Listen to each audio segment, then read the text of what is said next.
Kobo ta joye SSPDF ka kobo nowadays cha problem ka community dan take to want to go to create the community dan be unity and be destroyed which mean mi ci kon nga ñewon kon SPLM ayo kon support and what ri to to ka SPLM ayo gwa me men am won ala community ta ko la kon change me so ka life ala community kana part bakada jira mi jina ne ku struggle ke freedom ka jina bi struggle kel ko community ci bi damar succeed ala jin ku struggle jin bu woni ndor bu woni nika bu woni ngomi tel ndi cham den wotere but tel struggle mu dana struggle to na wi matabuni kwa decision ko kala make against community kwa community kwa le use ala no mo ci struggle tege reason to la ra jeno je gwame la spele mayo gore je bi struggle kel ko community kama ko struggle kel community to succeed is no it does succeed ko how come en won ne di gore ne bi mu mendu bielat kel ko monti rut ti ci tangno branda do do pay kel jong dang raw jong nan jok jin bi mu mendu bielat kel ga bi ni en rar kel gi ji rey koy bi ni en tar jaal kel gi ji jira mu jin ne ku fight for freedom dien kan neyti ni ne ku fight for freedom dien bi ni rar ka kere koy ken monti rut bi ni en kel ga monti payda to payranda pan ene pan kaje pele ko ne brando gwamne we nyurtino go abi ga boga palpe ka jini jira mu ko struggle kel ka i jinna ne bita kel ga vulnerable people bi mu men biya kel ga biya toy kel yene ka tari jien jini bita kel ga ne di disable ne de doñi dial ne de cha tak tul me ci ko tul jini bita kel ga bi kor bi jete kel ga bi rodu embrace kel ga yo mu aka wa yad ma kel ga ji bi wa cha ba cha kana ka tire dien anyo ga jini bi struggle ndu biya kel ga gata tiene to kuy kan mu en wo mala do go aka ke wala je ka tel mu ngay kan ngay jino bo gaga ke bu gaga ijina na bi struggle ndu bela kel grandparents ke dit kel ti chur tungut ti chiran wor chiran dong jini bi struggle kel ke bi ta kel ji bi ta ka area dan titin ba kul won ne kon ci ne na me ci ne lo men na mala community dung nore ci espele mayo a community dung wey ni jen en fa te ga ray ko nder bereide biram guje won espele mayo dung nore beling jek espele mayo ci dung nore e dung jinu bindial mi ka bela dung nore ti ka problem la fe le atwe espele mayo bula jindat ngayene won mi ciran ca kayra ka espele mayo ba won cira me ci tiay na ko ram ci na ko ci rami jenen ka espele mayo ram ci na ko ramu wo ka party meta espele ma jitin bad banana ka tele question no nguna kana mina kana ka ce tiy jaram nan ci na ko ana mun barami ta ka espele aji ka ngi situation nan to ko ne ko la gan wor to ko community ko ligen ngala de ta community de ta buna ma tiye tele community me ko ma woni ngwada no gwe jeno be gole ka be ge dream no ka be ga chip la content do rantane da kel ke ngar ke kuma chungla kuma du community be chungla kuma agwa me mala jeno ne espele ma yo ne dongi tele de chi ko te taram do struggle kel go mandi pay dab gata tiene ka dong man ka ne disable ka ne di chur ka ne di tedi ne do di kuma di wodi kuma di gor kel ge ko la ni nu tar jel kel ne ka wala ko la ngudu kel ne ke mati tar jel kel ndi tar jel kel ka ko boto te gol wa ne ngumu lode tele mu lode but ngai kono yen ku yen fight against failed regime ni yen ku regime ci fail mi ci country ngara dor ngara jangar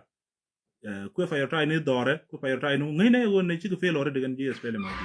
but biaro kun matketa biaro kun matke ngum lara jeno ko jewo biaro kun matke menyam lar commission ayo ne ni don yole ne yi ishim ni dialen ko la wadwol ka SPLM aji ba walken ba ku ni di jediene mone why armies leaders ba walken ba ku na ngundang jitina your government tiri why armies ta kwargen na kwan jikume ni SPLM aji mi ben ga ko ba kwargen ba kwan no ta kwargen te ko ba kwargen bi kwan jigen ngundang ji odir kwar jin why armies ni dir ko wo yijin bu ba walken ba ku na ko ji ku no ma che sen teme anyok ngone kwar community la shimni ka tonni nguni be gwal kene be aga koina ke to jin mi tigre di bo yen la political job ke political vacancy ke political titles ten konta ka tanal ka kan dir woy ko tegati lor ko nyin folte ka la nyin community nyin folte mi tegara mi ka rose tegara mi ka cd tegara mi gwarum te tino ko ra agriculture te ko ngu te ko ngu te ko ngu ko te ga ko nga ya you have full rights go dir ko woy ko taro ta under government but ga toni ku ko woy ku community ku ile jakko ne community beron woy du ka bi ci won no cine jen kon kwar community ci kon kwar pa de kadu ci nguto wata ci ral ci create ci kor ci create within the community me jinne ne kulo goro bita ka freedom no mo goro je wonne yene de konta ka kubo kata kel ka kwar goro je biya kwar biya jelwe mo raja ci wonne espele may wonne yi vision de konta je jete but right now ku kana wonne balar ko ne ken they are almost failed kabe joy wonne ngan 1000 for misal alar ken wonne big fail right now days jiran mu ku struggle ci a goro bi community bi jakko ne bi use community bi akulu use ala go ba tool mu ku yen goro ne mba ya ko lingeje no community bi chongala community ci nyin changere ra ka spele ma ji che rek ke control now de mi tege chap mi jene ba kon bin bore ra je ne yi malama de na wok be consequence ga be ko face kan kwara ko ni ciwa ka kwara wa hamdi ciwa kan ida ko ni ci tiyai te charo ken ma de speed up aka wotin bi kana wo tiap runu wa go na run nga bi belo tarra ko ci aka tung lalar aka wok bi kana wonen ko ngai kon man na ci rolal kelu ram nok jawo gad kitin gad ka wotin yente yen ke mu be nunu yen sagol ke je win mo yen be no ne biya ko be ayar ma gorin biya ko be nyaka biya wada runu to ni ci me ya speed up la o yen dia ko bo gor biya ko be ba ko within 72 hours ko gone be ne ya bolta tay de be ne jodortin the same to you la de mu mendun mu yero ko no kuir biya chab joye chab yero ko were ka ko bo ka korta men men chamo kan kiro wo ru problem to gaje ne ce te this is government ajen kuma no mune tele kum mune la na be so ko ke gad gar kon tara ko to ko ri blindfold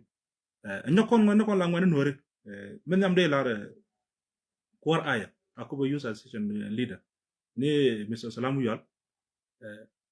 salam me ko ngeje ne ke election na paiwa ko ngeje la kwar ngone mu ku represent ngone nyina akubo nowadays she remain silent tele mlade jasi nyurujin tele mlade ke station dan to ko intellectual go ko no cool lead ate dia lar roken tele mlade ko kwidien jas nyurujin ku to mukta wal ku to ki mukta bu yaka ku yer ka ko betewol kan to ni ling mi lar ko ne i mumi da community dan dayete na was day ko ne tele intellectually te ci gor community dan bana tab ko ngi gar mala ling ne wudute ko dan wal mum lor kay no re wudute ko dan wal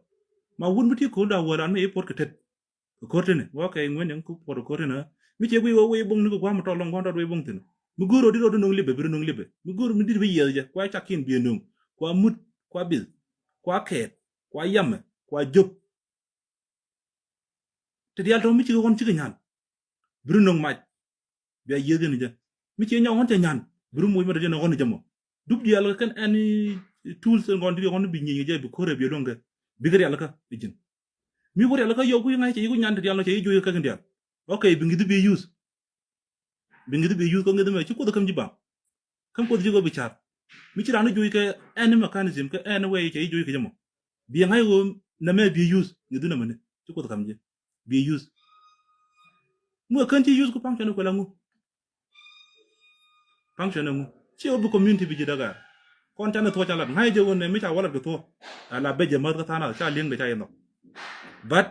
bana to bana yinglat ko gor ko no community dan bakar Mr. Salam de la ro jin tibet for long time ci akubo ta ci na ta ngi jog ndaga rew te tele ne di cingtin ngwan ko kan ne no ci ngwan ko ci wo dol kum nan jalo kum speed kum chala speed am ne ko ci wotin ci dama nan ci wo wala ke message video ya je wala we ni fan wala pan gaje roy ne kay cham convince dama nan tab gador mala ko ngwan ni wa ham ka nyandi ma ci roy ngo je lat question ko ni ti ken question la ti garam ngwan but can work waka translate quick and Arabic quick and English jin ngi to ko wayne dir ke teji ngi to ko wayne de larji fiur en go mbagana yamal kami ci wo secret di don kan ngay okay I don't know kan video du kan de gwa ci right but goro jin fondu bu wa jin ko ngane bi ko tie o du nur mal puc kam ngo je mal ko jira mu ci gor ci bi ci rek ditin kon la ci ndo kon tawa bu jela wa bo ne ci ndo kon de na nang mayekel for sure ko kan ko gor ngi ram kon gor ba kon vin tekelo kami jira mu ci gor ba imal kon vin la ko kon vin kami take evidence ma jintu gor bi ñuur ku yer bu wata ka respele mayo jinti jin ko respele mayo jin ko du ni use akobo jin ko raya jin ko respele mayo jin ko raya amna re jirir meni you are my brother ngaya ka jin ngwa me akwani ngani ko be wona big lead for these 2 years ko no la concernant ko je be kamnya ko kuma na kuma jole speed up tare da ka ko no kan ci re dan ci we kamnya na mo cha bilat gor je buti ka tok milingi kallin kan ji ci ma na itila wo ko translate bran question ga do ko ti dong cha translate ga bran mu ti dong ma ba la yo cha bu nyo luje ga nyok tara do million ga je na me el mit cha language barrier na take misinformation gwa moni ngoro je wonne jira mu cha salam wi wali ne board mu nan do koru biya nyur ka ngwane kun ko la ngwana akobo tala intellectual a chang mi tanke ni ngwane kan cha we dan daga chare de ngwa de ga solve intellectually te nyan ka ke goro je biya so individual no kan wonne da kan ngwa da kan ga solve kan dien ci ma kor biya ko contact ka biya sulu biya no mo biya je goro no biya je goro biya je la a gwa me de la nyogo ne ka kon mo kon wo ngut ko kon wo nyam ga jen ngi do mo ni gar na tel ban lo community dan goro kon community dan goro lo community dan goro tin wan espele mai wo jin kum no ga community no re jin kum no ga country ke lo jin kum no ga everyone no je wone la fel regime da yena ger but gar I beg you en wone ger kum ga tay ger kel ga gar nan rokun ke ruet nan rokun ga payda nan rok disable nan rokun ga de tiene nan rokun ga dong biya kor biya kapel ga dong ne montiret now is day an liu na ta ga jota ku yer come on da area nana why wo telo medication en wona ga jiga ma jono liu ga joy the same je liya kelo wute kel gor jona chora bu la use ni self interest en gara kon la gara spele mayo gora nan bu go ka je ngaye ne cha be jenta mi jigitina jen ku yel ter ke ku mu chala speed akubo wedan okay now day me try to randa jana war gara ne agora ngena nyo ki use ka akubo ci aje wo bi dol now day to try to randa mi ci gën fulfill fu jepende ka doli ta ga war ga dina ni kana gora jana je ka social media ka doli ka ngebe dol gëna lamu oji akubo ci pel ci buluñ ka akubo ko no bana ko mi ci na ci bane ko ka bana lu ka akubo di ka kana ko no gor kana do kan ngalatam kana jende ken I guess tang ma ko yegama tele mu dong mi rewuti ci dama talta wo commissioner wonne bana goro ba kon e one agenda mera wude wonne kon chap kon pukul were da ka ko bodi kuma wore ya ko bo ngul biya problem mu biya disadvantage mu biya advantage da kanda kono kan discuss la neti intellectually te takangit teacher jore goro ne gar bana community dan bana blindfold bana nangwa mi ko ngi especially mayo mi che kubu kap telun wo che jube che kap telun wo che country ke le che kap no tanta ko for how long ko ngode kir ko president nyal tangmi mod mi ko country de we ko nyam tele mo ngar ci ngar wo ne ci ko bete and rayo now day mi ci kum mi ben te bere da ka ko bo ya ngai ko no tel to ko do bala ci ngan ngai je go tel to ko do bala rabara mo no je ba te relationship ka ba we ku yer ba lu njog ba te de ka jana ba gar ba we ku Allah ko jana je kume ci ling kume be ta mar ka je Allah du problem we pis be ngai wonne medana jangal wetin mi cerga ne ka kon community tan ngar ngar ga gen je spele mai wo jala la kumu jara nyuna ka yen nyonde changa ne kon ne support ma ba joy wonne ne support bang no en wo ko support gore je biya cha en wo ko support chelo no biya community biya to use la tool biya ta kelge run way wo bokel ka way wolle de kelke biya wo cha community cha na ta community na ka ta yen kelke community ka yen iti rival to ku struggle against kum chara community na jago ba community je no more de la rene kon jigare SPLM mayo right now try to run ta kore chenwa acting chairman wuri kwatre kadu you think ta o mete ra rame wuro ke la gat ke la jo ke chana wuro ke kon chana wo yize kume no teleja the same to Dr. Rimachar okula kore SPLM hayo now the country dengan kwa control SPLM aji do you think what dogona ne runu wata election New York e big board ke kir mila chare go ye run dok run bi yor ke kir ma ngit kwa yuzo ngidu bi la ko do bitte gi ka bran be ka bi inimi be defeat mata rodong de dat kon wonne en ji SPLM ayo kara gono ne biya community be jala kondun biya kuli ye ke kor biya kor ko tel community ko mu tan kun dong ba mi sanda san bi okay ka yan me roy mani kala rojene ni won kala rojene ne won mila die ne dong ko ne wala wa nga cha moy kana mene nga cha moy ne 100% false malada ete gan ko malada mi ba ko bi sa malada mi bi SPLM ayo bi nyu kuma ci community ka ta lenga je country kale ko lenga la community now ko kan prove ne ka community put ci party mila dungu national party just a one community party jen gor kan ko kan lar kon tam nowadays but kanga ngara mi student ta dul gora go any student jana ko community da ku ye face go any ta dan ci my colleague to control intellectual ci ka silent ci kan gor bu nek na me be kan sol de mi ci dama lara de lar tele ram mi ci roy ge je mi ta ka gamman tara ma tedi ngan ta ni ko Ethiopia wamane ci ta kel ge yebo ngode roy ni ngan ka ta dan go yene da community na ndayse la man nyam wo akubo gar agwa akubo chol ge cha chol ci kon wetu no mo gor ko na akubo ataga mal ke bi chapke ci chenre de kamal but SPLM ayo kara kon ñu wone party e dum community ko ñoyo kon e dum country kele ci dum society yo mi ci alun e dum country kele everyone know SPLM ayo mi ci waje ya dola na ko ne rajna but nowadays ko you by SPLM ayo ba pali ke mentality dan dong to ye goren be ti je bi ga chabe gor jeno mo gare je widun agwamo de roy de nang la de yen gare SPLM ayo de pe no ke misor salamu yal de la robni ta kel ji kon ngene kon langwana akobo cergo me chung ne kel ji me ta yakwan chan kiran ta kel ji physically and idea mi ci bara mi je de ilwe ga mu ga de ilwe ga de jo my brother won ne me goro ji ko kane kon lat ko organization ne kane kon lat re ke use ko ka intellectual ko ki janji ram la ko rien gor ken your voice wo mu di lar ke kane kon nanga ko wa ko terba ke ngane ko why am just ko depend community den ko ne ta ga bina e inimi but ko no goro bana cha ngai kon en country take kum sang ma ci kum mi dan ta country dan ya kum mi ko fe bana to duel ken but goro jo bana ngi dan bana use kana ngai wona SPLM ayo nowadays te nyana ko te nyan all along from Pajut to Akobo Wikia nowadays taka ka plan kin to goal ta nowadays right to random wuro to chai stable chigi nyur pa chaton lat ken the same to kono goro bana cha wo chan nyur kel ke SPDF chulu no ne run mo kum we ben wa election wa yorne bi kon bur ke SPLM aji yeah there may be a few individual to bur ke SPLM aji due to mentality don't take ke ta dan go ikane SPLM aji ba community be jelo but kakon ni ram nan bi yuru karun ni ram nan bi country bi ke goro jawon no mo bana chartin kon ngana ko la ngana ko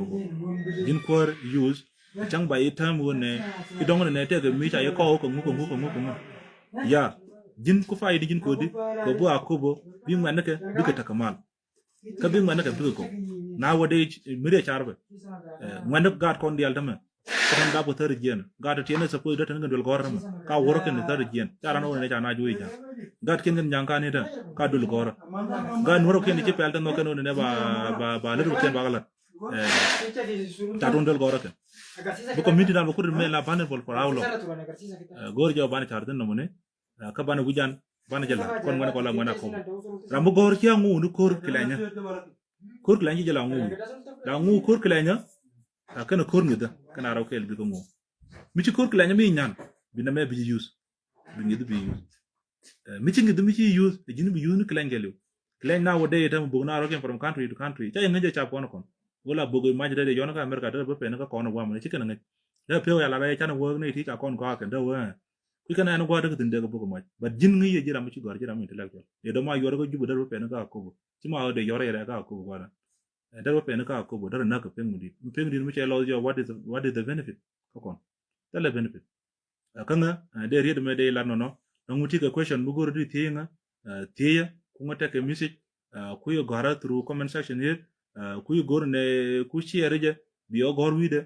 am ready ko ne bogol we can question ko torone ko di ko community dan gor ko no banalo ci kon gor bu kon community dan bu kon no tar ramala afi tane gwam drandol gor me ci ne nin dama ko wa ko mi ci woni ni bo bi char in this year of akobo how come the population be more than 100,000 dara pa toy 30 gen ku year na char ta toy ga kom daga je jwal daga je ngi yen jwal la je ngi ya displaced community ngi yen jwal kon la ko la ko ka fe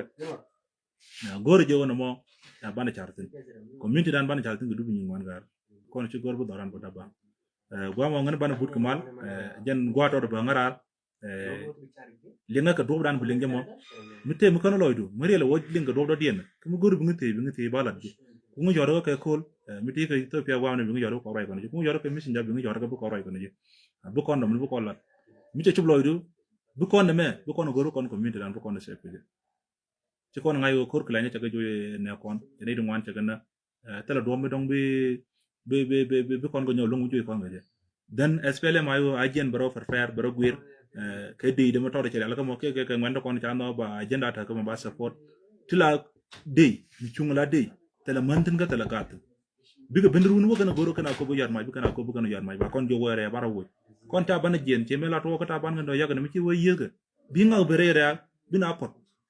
at least 2 to 3 4 days or 1 week bina nyol wirera kel go kumna kide ka run binga nyaben bere bunya ka bina nyo jena nyawa no mo jena goro ban largar community a chungla community run election ben be ko na go yobe community bi le daga le be yuro ka jen ba ko be ko jen na bu ko lo no community je bita kel ko re do ar man ka gat tiene ke paida perit ka dong ka ni di chor we mean we are misleading our community kana chara ne di ko gwa mo jengwa na ro ida ana bana but kamal ka ci lawete ga yeni dial konta kel nga ka ko man taran donc ko yen na me ko yen buy ka je ka gor jone ne biya ni ko ken biya ja ko bu kana chup do dana biya la ka je bu kana chup je